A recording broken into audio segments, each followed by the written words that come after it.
What if I told you cholesterol isn't the thing that starts clogging your arteries?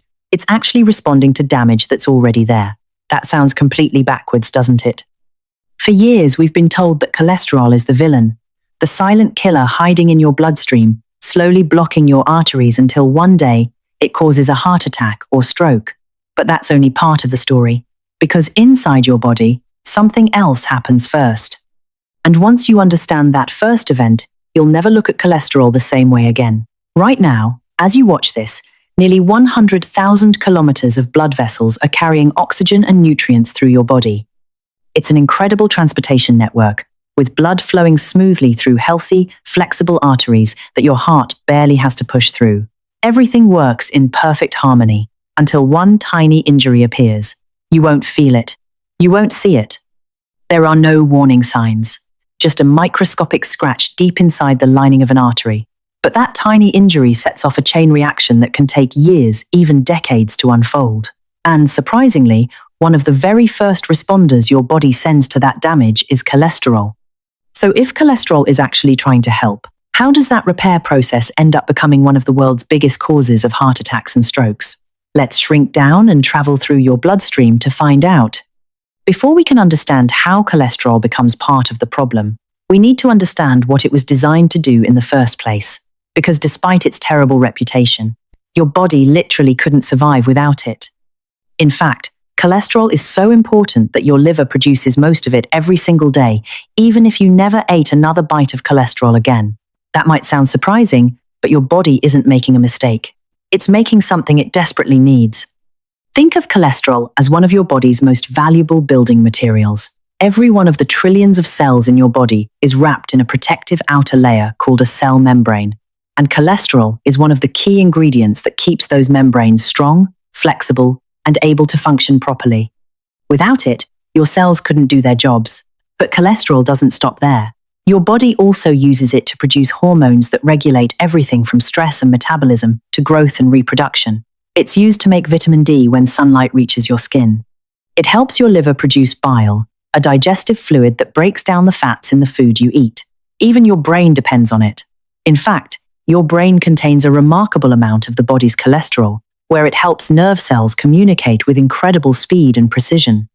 So if cholesterol is this essential, why has it earned such a dangerous reputation? The answer is because cholesterol itself isn't the problem. The real problem is where it ends up, why it ends up there, and what happens when your body never gets the chance to finish the repair. To understand that, we need to go back to that tiny injury we saw just moments ago, because that's where this story truly begins. Let's go back inside that artery. Just a few moments ago, everything looked perfect. Blood was flowing freely. Oxygen was reaching every organ. Your heart barely had to work, but hidden beneath that smooth surface is an incredibly thin layer of cells called the endothelium. Think of it as the artery's protective skin. Its job is to keep blood flowing smoothly, control inflammation, and protect the vessel underneath. When it's healthy, everything runs like a perfectly maintained highway. But this delicate lining can be damaged, not by one dramatic event, but by thousands of tiny insults repeated over months or even years. Every time your blood pressure stays too high, every time blood sugar remains elevated for long periods, every time cigarette fills your bloodstream with harmful chemicals, every day chronic inflammation lingers. That protective lining takes another hit. You won't feel it happening. There isn't any pain. No warning light switches on. But under the microscope, the artery is changing. The smooth surface becomes irritated. Tiny gaps begin to appear between the cells. The body's emergency alarm has been triggered. And just like construction crews rushing to repair a damaged bridge, your body immediately sends help to the scene. One of those helpers is cholesterol. It travels through your bloodstream, carrying materials the body can use to repair and strengthen damaged tissue. At this point, everything is still happening exactly as your body intended. The repair crew has arrived. The damage should be fixed. The artery should heal. The story should end here. But it doesn't, because while your body is trying to repair yesterday's damage, tomorrow brings another injury. And another, and another. The repair crew never gets to leave. Instead, more cholesterol keeps arriving. More immune cells join the scene. And what started as a simple repair slowly begins transforming into something far more dangerous. At first, your body is in control. The damaged area is small. The repair team gets to work. Cholesterol delivers the materials needed to patch and strengthen the injured lining, while white blood cells arrive to clean up damaged tissue and remove harmful particles. This is exactly what they're supposed to do. If the artery had a chance to heal, the story could end right here. But imagine trying to repair a road that's being damaged every single day. Before today's repair is finished, tomorrow brings another crack, and another, and another. Your body never gets the chance to catch up. Each new injury sends out another distress signal. More cholesterol arrives. More white blood cells rush to the scene. Soon, the cleanup crew has more work than it can handle. Some of these white blood cells begin swallowing damaged LDL cholesterol that has slipped beneath the artery's lining. At first, that's a good thing. They're trying to remove it. But over time, they consume so much that they become swollen with fat, transforming into what scientists call foam cells. Imagine garbage trucks collecting trash until they're completely overloaded, unable to move, and stranded in the middle of the road. That's essentially what's happening here. These foam cells begin piling up beneath the artery's surface. This growing collection of fat, cholesterol, immune cells, and cellular debris becomes the foundation of what's known as plaque. Your body still hasn't given up. It tries to contain the problem. It builds a protective layer over the plaque, almost like placing a patch over a damaged section of road to keep everything stable. For a while, that patch works.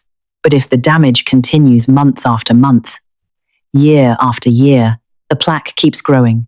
More cholesterol arrives. More foam cells accumulate. Eventually, calcium begins settling into the area, making the plaque harder and less flexible. Now, imagine that wide-open highway we started with. Cars once had 6 clear lanes to travel, but lane after lane begins closing. Traffic slows. The space gets tighter. Blood now has to squeeze through an opening that keeps getting smaller. Your heart notices. To keep blood moving, it has to pump harder. And although you still don't feel a thing, deep inside your body, the journey that was once effortless is becoming more difficult with every passing year. But here's the frightening part. Even a severely narrowed artery isn't always what causes a heart attack. Sometimes, the greatest danger comes when a plaque that has been quietly sitting there for years suddenly changes in an instant. And that's exactly where our story goes next. For years, this plaque may have been sitting quietly inside the artery, growing so slowly that you never noticed it. No pain, no warning, no obvious symptoms. You could go to work, exercise, laugh with your family, completely unaware that this silent battle has been unfolding inside your body. But sometimes, everything changes in a matter of seconds. The protective cap covering the plaque can become weak. Instead of staying smooth and stable, it develops a tiny tear. To your body, that tear looks exactly like an injury, and your body knows only one response: stop the bleeding. Within seconds, platelets, the tiny cells responsible for forming blood clots, rush to the area.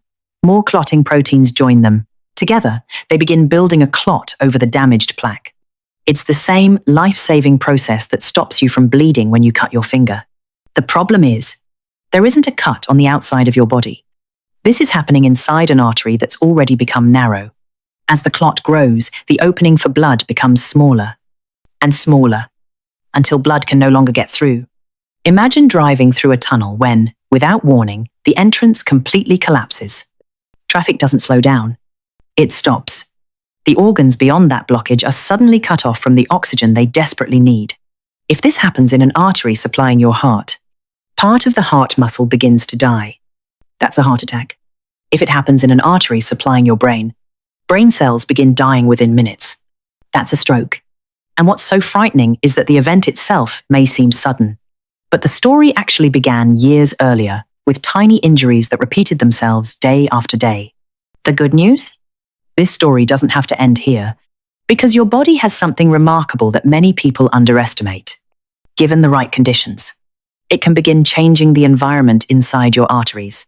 It may not erase years of damage overnight, but it can slow this process, stabilize dangerous plaques, and in some cases, even help them shrink. So let's go back inside one last time. Because this time, instead of watching damage build, we're going to watch healing begin. Let's go back inside that artery. For years, your body has been fighting the same battle over and over again. Damage. Repair. More damage. More repair. The emergency alarm never stopped ringing. But now, imagine something begins to change. You start taking a walk every day. You eat more foods that nourish your body instead of constantly overwhelming it. You get better sleep. Your blood pressure starts coming down. Your blood sugar becomes more stable. You stop exposing your arteries to the same constant damage. Something incredible happens. For the first time in a long time, the emergency calls begin to slow down. The artery isn't being injured as often anymore. The constant state of inflammation starts calming. It's as if construction crews are no longer being called to fix the same road every single day. Instead of rushing from one emergency to the next, they finally have time to finish the repairs. Inside your bloodstream, LDL particles aren't being drawn into damaged artery walls as frequently because there are fewer places that need repairing. At the same time, another group of tiny workers becomes even more important. These are HDL particles. If LDL is like a delivery truck bringing materials where they're needed, HDL is more like a recycling truck. It travels through the bloodstream, collecting excess cholesterol from tissues and artery walls, carrying much of it back to the liver. There, your body can reuse it or remove some of it through the digestive system. The cleanup doesn't happen overnight. It happens one trip at a time, one day at a time, one healthy choice at a time. As inflammation continues to settle, some plaques become more stable. The protective cap covering them grows stronger, making them less likely to rupture. In some people, especially when healthy habits are combined with cholesterol-lowering medications prescribed by their doctor, even the fatty core of certain plaques can gradually shrink over time. Blood begins flowing a little more freely. Your blood vessels become healthier and more flexible. Your body isn't performing a miracle. It's doing exactly what it was designed to do. When you stop creating new damage, it can spend more energy repairing the old. But healing doesn't happen because of one healthy meal, or one workout, or one good night's sleep. It happens because of the small choices you repeat so often that your body begins to trust them. So, before we leave this journey, let's look at the everyday habits that quietly decide which story your arteries will tell over the next 10, 20, or even 30 years. Every single day, your body is listening to the choices you make. Every meal, every walk, every cigarette, every good night's sleep, every hour spent sitting. They're all sending messages deep inside your arteries. Some messages say, there's more damage to repair. Others say, the danger is passing. You can start healing now. Take something as simple as exercise. From the outside, it looks like you're just going for a walk, but inside your body, it's a completely different story. Your heart pumps a little stronger. Blood moves more efficiently through your arteries. The inner lining of your blood vessels releases a remarkable molecule called nitric oxide, helping the arteries relax and widen so blood can flow more easily. Over time, inflammation begins to fall. HDL levels often improve. Your blood vessels become healthier, more flexible, and better at protecting themselves from damage. Now think about soluble fiber. Foods like oats, beans, lentils, apples, and barley may not seem exciting, but inside your digestive system, they're doing something extraordinary. The fiber binds to bile acids, substances your body makes using cholesterol to help digest fat. Instead of being recycled back into your body, those bile acids leave in your stool. To replace them, your liver has to pull more LDL cholesterol out of your bloodstream. It's one of the ways your body naturally helps lower cholesterol levels. Then there are healthy fats. Foods like nuts, seeds, avocados, olive oil, and fatty fish don't simply replace unhealthy fats on your plate. They help create a healthier environment inside your bloodstream, making it less likely that cholesterol particles will become damaged and contribute to plaque formation. And then there's smoking. The moment you stop smoking, your body begins responding. The constant flood of harmful chemicals starts to disappear. Your blood vessels gradually begin functioning more normally. The ongoing irritation to your artery walls begins to ease. Your body can finally focus less on defending itself and more on repairing itself. The same is true when blood sugar becomes more stable. Instead of repeated spikes damaging the delicate lining of your arteries, that protective layer gets a chance to recover. Little by little, day after day, your body starts winning more battles than it loses. Let's take one last look inside that artery. When we first arrived, it was under constant attack. The walls were inflamed. Repair crews rushed in every day. Traffic kept getting worse. And with every new injury, the body worked harder just to keep things from falling apart. But now, the emergency alarms have begun to fade. The artery is calmer. Blood moves more freely. The repair crews are finally making progress instead of constantly responding to new damage. That's the incredible thing about your body. It isn't waiting for the perfect moment to heal. It's trying to heal every single day. And that's why cholesterol isn't simply a good guy or a bad guy. It's part of a much bigger story. A story about damage, repair, and the remarkable ability of your body to recover when you stop standing in its way.